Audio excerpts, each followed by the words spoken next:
Hello and welcome to the Hickory Hustle with me, Cassie Papademetrio. Today, our guest is Tracy Koa from Hawaii.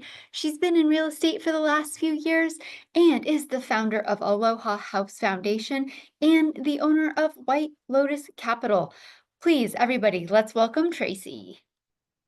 All right. Welcome, Tracy. We're so excited to have you here today. Thank you. I'm very excited to be here as well. It's going to be a good time.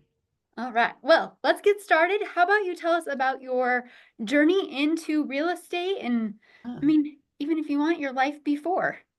Yeah, well, I'll start with that. I was a teacher for about 25 years, and I started in preschool and I made my way all the way through to high school. So I ended up leaving in high school. And I left, I left and I ended up getting into real estate, but that was not a planned thing. Oh, there's a puppy tail. All right. It's nice and fluffy. Yes, I have huskies. Lots of fluff. Um, so I was teaching, and COVID really, as you've heard from a lot of teachers, it really made an impact. It changed a lot of things. Um, but that wasn't necessarily the main reason. COVID kind of got my mind going to, boy, this is not what it was, and this is challenging, and it's not my favorite thing anymore. But then we had a wildfire that came through our community and in Southern Oregon, where I was living at the time. And we lost our home and our cars and everything, just everything but the clothes on your back. And Devastation. yeah, I mean, it's like, it's so crazy. Fortunately, I have had the opportunity over the years to really build a growth mindset and to learn how to, just roll with the punches. And so it happened, and it took out thousands of homes. But I was a teacher, right? And most of my kids lost their homes. So you can't wake up in the morning and go to school and teach these kids and be worried about yourself, right? You just have to put that aside, show up and be there for them. And that's what I did. And I did that for a whole year. And through that year, I just recognized that I was doing these things, like just doing the motions, and I didn't have the passion anymore. And I found myself, getting short here and there, or I'd get home and I'd be like, oh, these kids. But I'd never done that before in my Yeah. career. Um, and when you lose everything, you also get this different perspective, right? Like, wow, like that it could be gone. None of the stuff matters. What matters is the memories that we have in our head, because that's the only thing that is guaranteed to stay with you. Well, unless you end up with Alzheimer's. So I would say there's that. that.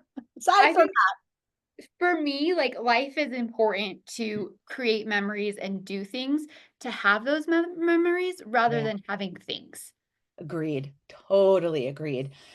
And fortunately, I my daughter and I traveled a lot, and we do have great memories. And I started to really rely on those a lot and go, oh, when you'd go to grab something in the house that wasn't there, or you'd go, oh yeah, I've got that thing you made when you were a kid, and go, I don't, but you know what's really cool is I remember it like it was yesterday. Sure. So anyway, I'm kind of going through this in my head, and I'm like, boy, I just need to have some faith and just do something different that will allow me to have to build some wealth, which then in turn gives me freedom of time, freedom of money, allows so many opportunities to open. And being an educator, as we all know, you are not getting wealthy. And when you're a single parent and an educator, you're hanging on by a thread. And that was my life. So I didn't know what I was doing, but I knew I was going to do something, right? And so I'm scrolling on Instagram, and of course it knows it knows what I'm thinking. So all the stay-at-home jobs pop up, right? Sure. And I kept seeing real estate over and over. Probably because I clicked on one once, right? So then it's like, oh, she's into real estate. Let's And so, yeah, there was this one, and it was for women focused real estate training, and I just went for it. I was like, I'm gonna do it was like $20 weekend thing. So I did that and I went for it and I joined that network and that is what kind of got me started on the real estate journey. What was your focus when you joined that network, through those trainings? Oh, right. No clue. Like, so, if you're new in real estate and you feel like, what am I doing? That's normal. There's so many things you can choose to do in real estate investing. And I felt like when I joined, I think you hear this phrase drinking from a fire hose because you're trying to take it all in. You're trying to figure out what you want to do. And so most people start by wholesaling in some way, shape, or form.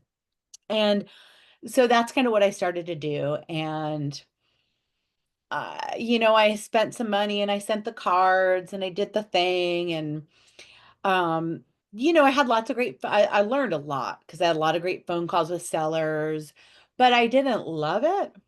And I felt like I was spinning my wheels, really. I felt like there weren't enough people doing the thing to really help kind of mentor you and help you get to the next step, right? I didn't feel like enough people to really just kind of, yeah, to mentor me or to follow in their footsteps, so to speak. But I was doing the thing and I'd done some private money lending in the past. I'd done some flips before in the past before I got into real estate. I knew I didn't want to flip. I actually was doing a flip that I lost in the fire, ironically. Oh, no. Yeah, yeah. So, but I didn't love that, right? It's like just too stressful for me. So I'm kind of just fumbling around. And then I went to an event and I met a gal named Pamela Mullen, and she was in this same mentorship. And we really just clicked. And she had just finished a flip, and we were both like, what do we do? Like, what are we doing? We were kind of floundering together. And when we met up, she had done some private money lending as well. So we decided, let's learn how to be private money lenders. And we just dove in head first. And for a year and a half, that is all we did was learn all the ins and outs about private money lending. We joined another network called Gator. That's one of Pace Morby's communities that's just focused on different types of lending. And we dove in. And I would say after the first 8 months, we really were super confident. We'd done a couple loans that were really successful. We started running a women's meetup once a week that was focused on lending. We were getting a lot of women coming to us saying, uh, help me out. Like, here's this deal I did, and I'm not getting paid back. Can you help me? And we'd say, great, send us what you have. Yes, we'll look over it. And we heard everything from, I have nothing at all. And I just wired them money to, well, I have these documents. I don't know what they mean. Or I don't really have, yeah, I have all this stuff, but, no one filed a lien and now it's too late to file the lien and everywhere in between. And it was really sad. It was really heartbreaking to see many women that were our age in our 50s. And this is like our nest egg, and we went out on a limb and lent it and we're getting burned. So that made us start the women's group because one, we didn't have the time to take on all of these individual projects, that people Sure. needed help with. But we also thought, what about if we just create a space where we can be open and honest and talk? I mean, just because we'd been successful does not mean we did not make mistakes. We had made a lot of mistakes. Sometimes we just got lucky and got paid back, but had it gone bad, we maybe wouldn't have. Yeah. Yeah. So in that mentorship that you created, Hmm. is it local? Is it online? Do you still have Oh it? yeah, good. Yeah, great question. Yeah, and it's really just a call Okay. and it's online. It's called Coffee with the Chicks. It happens every Tuesday. And it's still happening. I have moved away from being 100% in the lending space. I still lend for my own business, but I don't do as much. Pamela and I were doing a lot of connecting of borrowers and lenders and bringing people together, and I don't do that anymore. And so I don't go to it as much, but it's still there. Lots of women show up. Pamela is still there most of the time. And it's kind of just taken on its own thing. It's not something we ever really pushed. It just was like word of mouth. It Sure. kind of started. Yeah. So that does still happen. It's on Tuesdays, and if anybody's interested, you can always send me a DM and I can shoot you the link. Yeah. Awesome. Yeah. And as far as a private money lender goes, like Yeah. what would be the one piece of advice you would give before somebody was to get into a deal with somebody with their private funds? Oh, wow. Yeah, that's a great question. I would say first and foremost, you cannot trust anybody. Like it doesn't matter how much you love them. And it's not necessarily even trust. It's that even the best deal can go wrong. Like anything can happen. And so even if the numbers are perfect and it's like your best friend in the whole planet, something can still go wrong and that person could possibly not be able to pay you back. End of story. So I think one, I'll give you like 2 because I got to give you 2. Okay. Like, 1, be prepared to never get that money back. Don't borrow against your home. Don't borrow against credit cards unless you have another way to pay that back. I've seen way too many people take credit, a line of credit from their house, take a HELOC, or borrow against a credit card, but not have the means to pay that back. And I know people that have lost their homes because they couldn't pay it back. So definitely be cautious, be mindful that this is like money in the stock market. Today you could have it, tomorrow you could lose it. And then, second, learn your security instruments, understand the paperwork. Hire an attorney if you don't feel comfortable or confident in learning that. Maybe JV or joint venture with somebody that has lent, but still at the end of the day, it is up to you to understand the documents you're signing and whether or not you have in place what you need. And so I always tell people if you're getting started, it is absolutely worth hiring an attorney. I love my attorneys. If anyone needs an attorney, reach out. It's usually 500 bucks ish to review documents, and they're going to let you know straight away. This is good, change that. This is great, not that. And Yeah, you learn along the way, as long as you participate, right? As long as you certainly. actually like read what they're saying and learn from it. Yeah. And then eventually you get to a place where I am now, where I don't use my attorney unless it's a new situation, right? Not too Sure. long ago, I had a new private money partnership I was considering, but the documents that they wanted to use, I'd never used before. Didn't mean they were wrong or weren't going to work, but I had to send them off to my attorney and say, help me out with this. How, Yeah. yeah, It's really truly is important to get a good understanding of one, what it is coming to you, what it is you're getting into. And then lastly, just like that comfort of, I think you said it well, I mean, you are giving a loan, and I always think of it as a gift. Like I'm gifting this money potentially, and I may never see it again. And yeah. I It's mean, a I hope great that's not the point. case, but it could be. I love the way you said that. I'm going to take that on. It is. It is like you're gifting because it really it's really that can not come back. Yeah. Yeah. And I know a lot of people want to just do transactional funding like earnest money deposits and double closings, and they also they just they forget that that also has liability. While the funds may never leave escrow, if you don't have your ducks in a row, if you don't have the right paperwork, those funds, if they're released, they can actually be released back to the borrower. And then you are again in this situation like, hey, could I get that back? They Yeah. can say no, Yeah. so yeah. Yeah. Yeah, that mindset like may never come back and know your paperwork. Certainly. All right. Well, you talked about REAN, Women's Real Mhm. Estate Network, Yeah, and then you also talked about Gator. yeah. And to tell us what community means to you and what these mentorships mean to you and why you've joined several different Oh ones. yeah, I love that. Yeah, and I'm in 2 others, so I'm also in Pace Morby's sub 2 community, and then I'm in a mastermind that Pace Morby has called Owners Club. And what I love about all four is they have just such unique um, parts of it. And so when I first jumped in, it was in Doreen, the Women's Real Estate Investing Network. And I had known who Pace Morby was, right? And as soon as social media saw I was thinking about real estate, I mean, I got bombarded with, Grant Cardone and Pace Morby and Reen and anybody and their mother that had a real estate mentorship. I don't think I would have been as successful from the start had I started with Pace.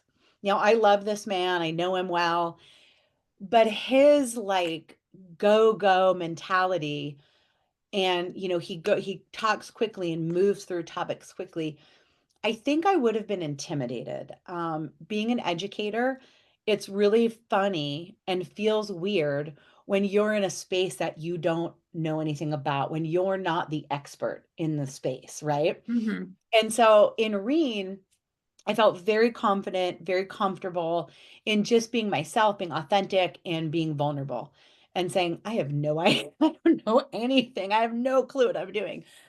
I don't know if I would have felt the same way had I started in sub two. There's a lot of women, which is great, but it was a couple years ago, still primarily men. And again, that fast moving, very harsh.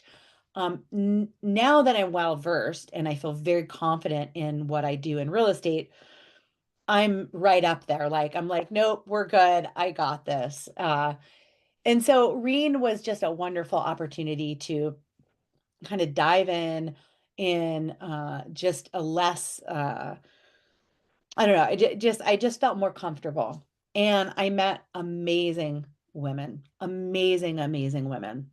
Um, I moved over to Gator and to Sub 2 because I felt like I needed like the next step, right? I think for me, Reen was a really amazing foundation.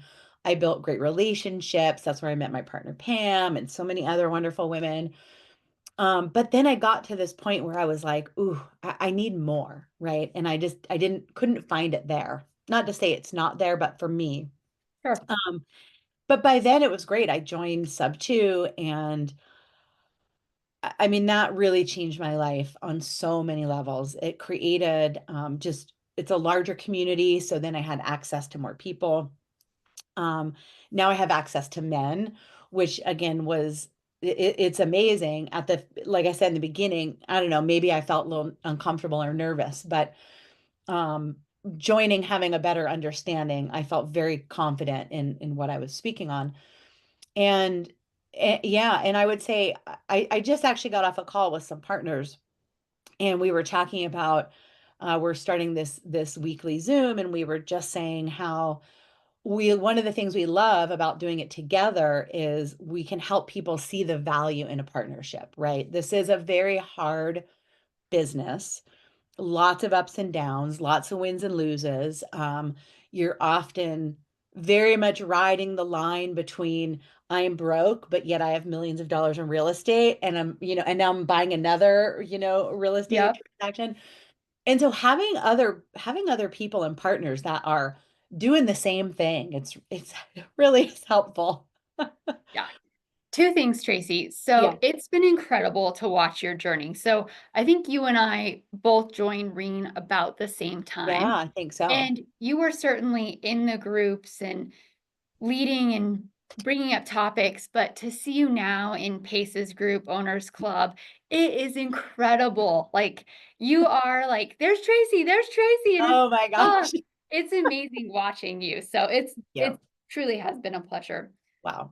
I But I appreciate that. want to dive in on the partnership thing because I know Yes. it's Yeah. scary for a lot of people. Hmm. When you say partnership, are you talking about partnership in deals with people and you have a company in which you guys are both a part of that company? Yeah. Or are you talking about partnerships in just having conversations and being able to collaborate with people Yeah. and have those Yeah. conversations? What does that look like for you? Yeah, great question. I would say all of the above. I'll start with collaborations. I think that if you're kind of a little nervous, right, and you don't know how to navigate that, I think collaborations are splendid. It's a great way to learn and grow, right? So I know when I first started, and I was learning to comp. I was I really didn't know what I was doing, and comping is very subjective, right? And so it was really nice to hop on a call with a couple of other gals and go, "Hey, let's each bring a deal to the table that we're looking at, whatever we're maybe we want to buy, maybe we're just practicing our comping, and let's run it down together." And I love different collaborations like that for sure. Um, and then an actual like partnership in purchasing real estate. I love it. It for me, it just takes the burden off. I know that if the roof leaks, it's not all on me. If a tenant doesn't pay, it's not all on me. Now, you're not earning the same profit, obviously, but for me personally, I love just knowing that there's somebody else like on board with me. Yeah. But that's tricky, right? You do have to build relationships first before you can just partner on a real estate transaction with somebody.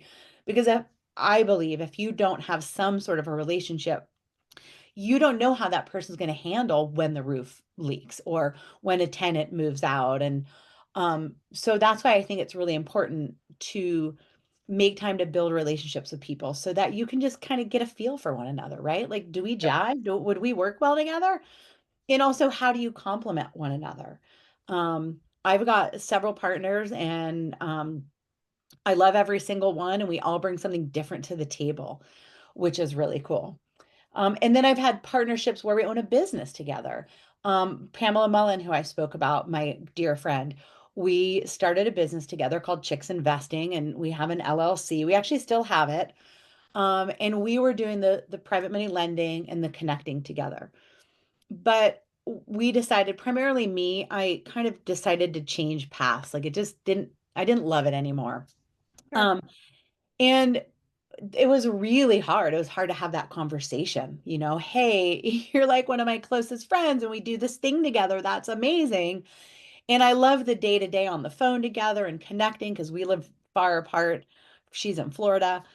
But so that was really hard. But because we built a strong relationship and we were honest from the get-go, we had an operating agreement in place. So it was very clear what the finances look like. So we didn't have to worry about money. We didn't have that conversation. It it was hard, but it worked out and it was really fine.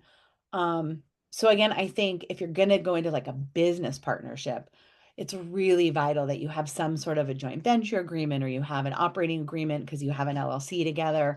Ideally, if you're going to actually make money on the regular, I would definitely have, an LLC and an operating agreement together for sure. Yeah. Documents, documents, documents in every avenue of it, right? 100%. Yes, yes. It's crazy to me. I'm a big fan of documents. I love reading documents. So boring, but I do love it because I've caught the craziest things. I've caught mortgages that have the wrong state. I've caught JV agreements where people missed a zero. Instead of owing you 250,000, they owe you 25, 25,000. Um, but so it's really important no matter what you're doing. You're buying real estate together, you're doing a partnership where you're earning money. And then the only thing you don't need an agreement is if you're just doing some collaboration together. Yeah. Yeah. And I think one other thing that you said that was important is having those conversations, even though they may be difficult. I mean, we're all just humans, Yeah. speak how it is. And Yeah. um, oftentimes that goes a lot further than people realize. That's a very good point. Yeah. And I think because it is hard, especially if things are going great, it's hard to go, hey, let's talk about what if this doesn't go great. Yeah. That's a hard conversation, but better off having it today when we love each other than in 6 months when we're frustrated with each other. You know what I mean? Certainly. Yeah. So you had talked about going a different direction. So Yeah. what is that direction? What are you doing now? I have the cat. Yeah. Do I She's have full of pets? No, I animals. do. I've got the cat. She needs her own YouTube channel at this point. She doesn't come on my lap unless I'm doing a podcast. Well, there you go. So here we go. So, okay, right. So, year and a half just doing and focusing on lending and connecting borrowers and lenders. And then Pamela and I joined Owners Club, which is a smaller mastermind within Sub 2. And we actually joined thinking, okay, we've got this business, it's grown, and we're at a point where we either need to let it go or learn how to build a business where we bring on employees. And so we joined Owners Club together. We were working on a 5-year vision plan through Owners Club. And we got on the phone one day to kind of go over our plan. And literally at the same time, we were like, I don't want to do this. Because I said, I don't want this to be my business in 5 years. Yeah. This is fine for making money today, but this is not my long-term goal. And so that is sort of what started the beginning of the where do we go from here conversations. And while I knew I wanted to still lend on a personal level, which I do, I wanted to do something bigger, something different. And so there's two things I'm really passionate about. And one is being a supportive person in the field of like motivation and inspiration to people. And I've always wanted to be a speaker. And so I started kind of researching that. I had a great conversation with Pace about that and started sort of the wheels in motion on becoming a motivational speaker. So that is kind of happening. And then the other thing I'm really passionate about is affordable housing. I was homeless at one point in my younger years, and then when I was divorced and had my daughter on my own, I had a very, very hard time finding housing. Nobody wanted to rent to a single mom Sure. with a teaching career who could barely pay the rent to begin with. And then of course from being in Hawaii, rent is so exorbitant and families cannot. I have a family living in one of my properties and both are teachers and they were going to be homeless. They looked for 3 months. They couldn't find anything and they rent a very small space from me and they're so grateful. I mean, they pay the rent and they're like, "We're so thank you so much. Thank you so much." And I feel terrible. I'm like, "I wish I could charge you less, but I need to cover. I charge them the bare minimum so I can cover my expenses." Sure. So I started learning, well, and Pam and I were doing this while we were lending. We started learning about co-living because that was an idea that we really did love. We thought, well, this is a great way to provide affordable housing and, single moms and, young adults and people like myself when I was a young adult that couldn't afford housing. So that's really been my shift. And so I'm focused on affordable housing through co-living. I do a lot of education on that now. And I'm learning how to use my story of being homeless in my speaking and then also to not just educate but to really inspire other investors to learn about co-living and at a minimum one of your properties in your portfolio turn it into co-living, take one property that maybe houses one family and turn it into a home that houses 5 6 people. So that's really been my passion over the last several months. Yeah, it's been fun. Sure. You Yeah. are busy. So, I'm so busy. That's not my active income. Then I have like a whole other thing I do to actually make money today. That's great. my later money. Yeah. What are you doing to make money today? Yeah, so to make money today, it's all pretty much focused around co-living. I do a lot of what's called bird dogging. And so I have a lot of relationships with wholesalers, and then they're bringing me properties that are specific to co-living. So they'd be a great opportunity for co-living, and they meet all the co-living kind of buy box scenarios. And then I have a list of buyers that are just looking for co-living properties. And then I get paid a fee when I connect the two, right? So, Tracy, I need to get on your list here in yeah, Florida. girl, let's go. Okay. Okay. Well, you can just message me what you're looking for. I love Okay. it. And so that's really fun because what I love is I'm helping two different sets of people build their business, right? The wholesalers who are out there hustling, working hard. The more deals I can move for them, I'm helping them grow their business. And then on the investment side, not only am I helping those investors build their portfolio, but they're doing it in a way that I'm really passionate about. Um, so that's super fun.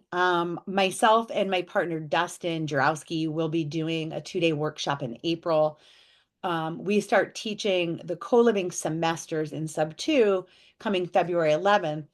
And so that's really exciting. That's, just sort of like a little dive into co-living for people. And then if people want to, get more in-depth training, we'll have a workshop in person. So Awesome. yeah, so that's really exciting. Where will that workshop be at? Do you know yet? Yeah, it's going to be in Arizona. It'll be in Phoenix. Okay. Wonderful. Yeah. Yeah, yeah. I know. We're super excited. I think the dates I want to say are August 25th and 26th. I'm looking at my calendar. I've had people go, what are you looking at? My calendar. So that's going to be exciting as well. But it's primarily some form of bird dogging. I work with a small group as well. Dustin's in it, my friend Jim Banny and my friend Julie Collat, and Julie's in Reen, and we work kind of similarly. What we do there is we're just starting where we look at all these deals that are coming in from wholesalers and we actually underwrite them ourselves before we send them out. Because we all know you get, deal of the week, deal of the day, da, da, da, and you look at it, you're like, this is not a deal, trash, right? Yeah. So really making sure that if I send you a deal, it may not work for you. The numbers maybe aren't what you're looking for, but at least you know that it's a deal for somebody, right? It's not the ARV isn't $200,000 off. Yeah. I think that's providing extreme value. That's something that I find as I get all these emails from wholesalers, and half the time I'm like, okay, I don't have time to even look at these, so I'm just going to click on them and delete them. Yeah. So providing that service is huge and would be a great Thank benefit. you. So I'm going to send you my buy box. So how do you manage? Do you have time management processes in place in order to focus on your active income, your passive income, and all these valuable things that you want to bring? You froze there for just a sec. Sorry. No, that's okay. What time management processes or systems are you utilizing to be able to manage Ooh, your great active question. income, passive income, and all these wonderful things Yeah. that you want to bring to the table? Oh, I love that. Such a great question. It's still a work in progress. Time management is definitely one of the probably the hardest thing that I'm learning in real estate. Everything else is like a piece of cake because it's really, crystal clear. It's all about the numbers in real estate. So it either is or it isn't. It does or it doesn't. Sure. So time management is really challenging. I love Dan Martell. He has a book called Take Back Your Time, and I highly recommend. I know it. Sometimes people will pick it up and they're like, "This isn't for me. This is like for people that have big businesses." But the first, I'd say 1/3 of the book is for anybody. And what he teaches you to do is essentially do an audit of your calendar. So I use Google Calendar. I use it religiously. Every single thing is on there.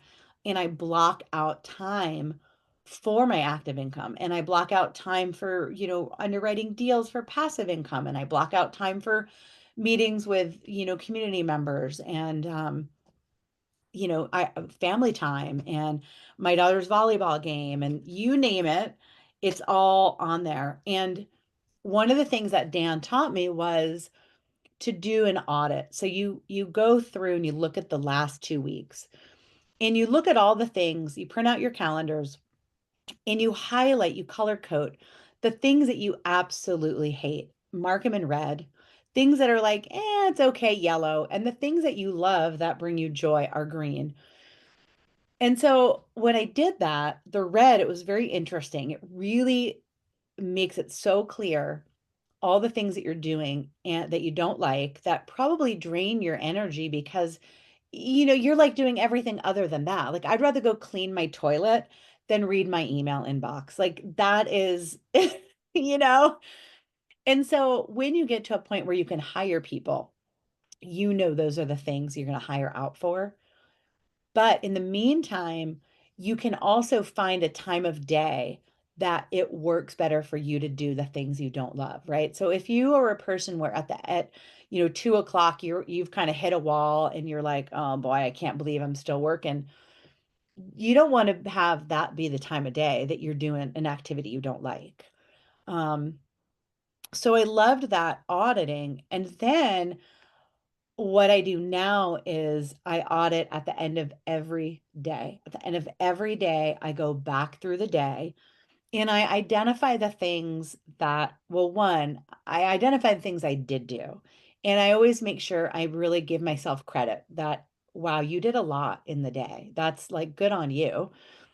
And then I look at the things that I didn't do and I try to figure out what was I doing instead, especially if it's a money-making activity. Like, wow, I had 2 hours set aside to follow up with buyers and I didn't. Like, what were you doing? Yeah. And if it's a non-negotiable, which for me is family, and health, right? So exercise and taking care of myself, eating well. And then of course money making activities comes in there. So if it wasn't a non-negotiable, like if I was supposed to call buyers but I didn't and I was hanging out with my daughter instead, all right, we're going to let that slide. But if I Sure. find out that, I got on a phone call with somebody that needed a hand and I let that go for an hour and that took up my time, that's when I go, okay, Trace, how are you going to do that different, right? Because you want to support people, but you just lost your opportunity to make money. Yeah. Yeah. That's So, important to evaluate at the end of the day. I'm going to take that little tidbit because yeah. I'm very vigilant about my calendar as well. But what Yeah. I do at the end of the day is I just take whatever I didn't get done or accomplished, I just move it to the next day Oh, or I do that too. more appropriate. But then Yeah, I yeah, don't yeah, like yeah. think about it. Why didn't this happen? That's So it. that's a great Yeah. tidbit to put into the Yeah, end of when the I day. learned that, I was like, "Oh, this is," because I do the same thing, right? I just move it to the next day, and I would just do it, like, and I wouldn't even think about where it was going the next day, and then, it would just all be overlapped, and then when you thought about it realistically and you look at it, you're like, "There's no way I'm getting these 10 things done in the 1 hour, and, oh, by the way, did you make any time to eat, take a shower, go to the bathroom?" No, it was just back to back to back. So now I make sure I leave chunks in between the day. I make sure when I get back from the gym, I leave enough time to take a shower, get something to eat. And I wasn't doing that before. And so the day would come to an end and I would feel like a failure. And it was really hard. It started to wear on me. I also work a lot though. Like that is another piece. I think, we're all in a different place in our life. And so there's definitely never any judgment on what people can and can't fit into their day. For Sure. me, I have a teenager, she's doing her thing most of the time. I'm 50, gonna be 53. I know what I want, and I know that I wanna get there quick, and I wanna have more free time so I can do the things that I'm really, really passionate about, but maybe don't bring me income. And Sure. so I work around the clock, and I enjoy it, and some people are like, "Wow, you're crazy." I might be, but, it works for me. And so back to your question, like, that is part of how I get all of this done. I'm up some mornings 3, 4, 5 o'clock in the morning. I make time when my daughter gets home to, hang out and eat together and, do something together, but I usually go back to work for a few hours in the evening. And, of course, I work on the weekends unless I'm skiing or hiking or in the summer paddleboarding or hanging out with my daughter. I'm working. I just work. Sure. Yeah. So, Is there something that like besides the drive, because obviously that's really important, totally. that, keeps you going or gives you that energy? Because I find, like, this morning I woke up and I was like, "I'm ready to stop being tired," because I am doing the 4 o'clock in the morning till 8 o'clock at night, and I'm like, "Alright, I'm ready not to feel tired." So, is there Yeah. something that you're doing to help you through that? Yeah, that's a great question. I feel the same way a lot. Yeah, just yesterday, I was sitting down and I said almost the same thing. I was like, "God, I'm really tired." But I knew, like, it was only like 2 in the afternoon, right? I'm like, "Suck it up, sister." Yeah, I really try to remind myself a couple of things. I do a lot of gratitude work. So every morning, every night, I take time to be grateful for all the things happening in my life. And typically one of the things every day is my health and my drive, because I know that not everybody has this. Not everybody has that drive or that motivation. I think we all want more for ourselves, but we don't know how to get there. And then that can make it easy to just give up on it or, to even feel sorry for yourself kind of thing. So gratitude is a huge one. It definitely inspires me. But the other thing that really I think is what keeps me going is the fact that there are millions of people in the world that are in dire need of help. I mean, housing, food, clothes, mental illness, the list goes on and in our own country, let alone the world. And so I just feel like there's so many people working really hard to make it even harder for those people that how can I not step up? How can I not just keep pushing through so that, I can make more money so that I can help more people? I mean, of course, don't get me wrong. I want a Porsche 911 so bad I can taste it, and I'm gonna have one day, but I'm gonna make sure that I'm helping and supporting other people equally, right? So it's not like I'm just a martyr saying, "Oh, I'm working forever for everybody." No, like I got my things that I want. I do. I love to travel and I love cars and all those things, but I just have to keep going because I can, right? I have Yeah, the ability to do it, so I have to do it. That's sort of my thought. I like that. I have the ability to do it, so I'm going to do it. That's Yeah. impactful. Yeah. And I've always felt really grateful from the time I was young and I left home at 15 and realized early on, like, wow, most people can't do this. Like, Yeah. you've got something in you that allows you to pick yourself up. Now, for a long time, I didn't have compassion around that. I would be frustrated, right? I'd see people, that were like, oh, woe is me, blah, blah, blah. And I'd go, get it together. Like, just get up, go do Yeah. it. But as I got older and wiser, I realized, oh, wow, like you really have something special in you that you can do that. And the people that can't do that, you need to help them, whatever that looks like. If it's being a motivational speaker, if it's, investing money into programs that help those people learn to get those skills, like something, right? Otherwise, it would just be selfish. All right. What color of Porsche are you gonna get when you get it? Oh, black. Just a Okay. good old fashioned black. Yeah, yeah. I had one for about a month and it burned in the fire. But it was great. It was used and we got a stellar deal. So luckily I made the money back, but I needed to use that to get back on my feet. So it's all right though. I had it. I did one really fun drive with it and so it's on the back burner for a minute, but yeah, a You're black. gonna have it again. Oh yeah, it's on its way. Love it. All right. So, advice to newbies. If you had one or two things to tell those getting into this industry, what would it be? Yeah. Pick one thing and stay consistent. Even if you don't like it, just do it and stay consistent because even if you don't love it, let's say it's wholesaling, for example, and you get started and you're like, "Oh, I don't love this." The skills that you will learn are invaluable, right? Everybody has to learn to comp. And if you're going to be a wholesaler, you're going to be doing a lot of comping. So stick with it. Give it a few months, see where it gets you. It might bring you down a road you never even knew existed. It might bring a partnership or a collaboration with somebody you would not have met. And then the second thing I would say is join a team. If you're brand new, join a team, ask people, find people, go into your Facebook group and find people that are doing the thing that you want to do and bring some value. Say, hey, here's the things that I'm really good at. Is there a way that I could support you so that I can kind of, be a shadow? I think that's again really helpful. Yeah. Yeah. Wonderful. Yeah.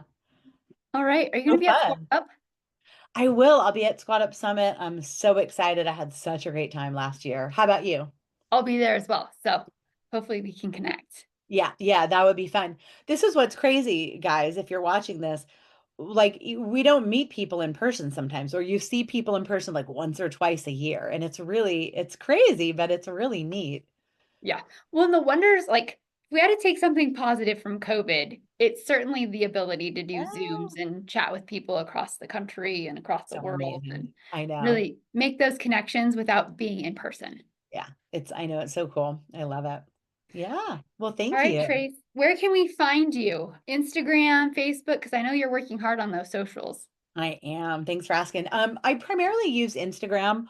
And my channel is at Tracy Koa, and everything is at Tracy Koa. My YouTube, my LinkedIn, all the good things are at Tracy Koa. But I'm probably more apt to respond quickly on Instagram. And so if anyone has questions about anything we talked about, by all means, reach out. Awesome. Wonderful. Well, Yeah, Tracy, thank you for joining me today. it was a Um, pleasure. you have amazing things that you've done and amazing things that are coming. Thank you. It's okay to change your mind and move That's right. forward and That's um, right.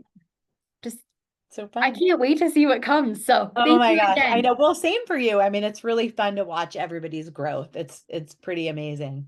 Yeah. Yeah, I that's think cool. that's probably one of the biggest things is no matter what, like you are changing and to see those changes, like I know for me and just watching you, I'm definitely not the same person I was 2 years ago. Totally Oh my different gosh. person. No.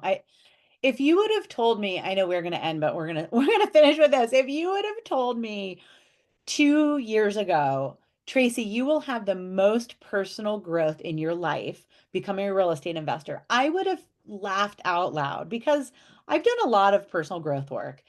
But nope, it is true. I Yeah, am a whole different person on so many levels. It's the coolest thing ever. Yeah. certainly. Yeah. I Yeah. love it. All right. Well, thanks. This is really fun. I appreciate it, the time.